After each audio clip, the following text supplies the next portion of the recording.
Hello' guys, মই আপোনালোকক সকলোকে স্বাগতম জনাইছোঁ মোৰ অন্য এটি মিনি ব্লগত। আৰু সকলোতে যিহেতু হোলী খেলি আছে আমাৰ ইয়াতে, কালিৰ পৰা হোলী, আজি অলপমান খেলিলোঁ। চাওকচোন কেনেকৈ হোলী খেলিলোঁ।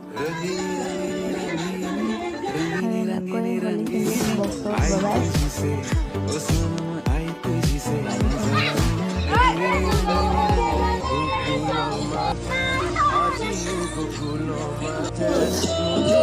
আৰু হোলী খেলা হোৱাৰ পিছত এতিয়া আহিছোঁ বোকা খেলিবৰ কাৰণে আৰু মামাহঁতৰ ঘৰত।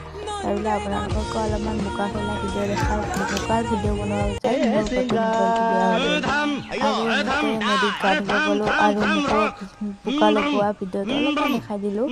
আৰু গধূলিলৈকে আমি গৈছিলোঁ আমাৰ ইয়াতে হৈ থকা দেউলত, আপোনালোকক অলপমান দেখাওঁ বুলি ভিডিঅ'টো ইমানেই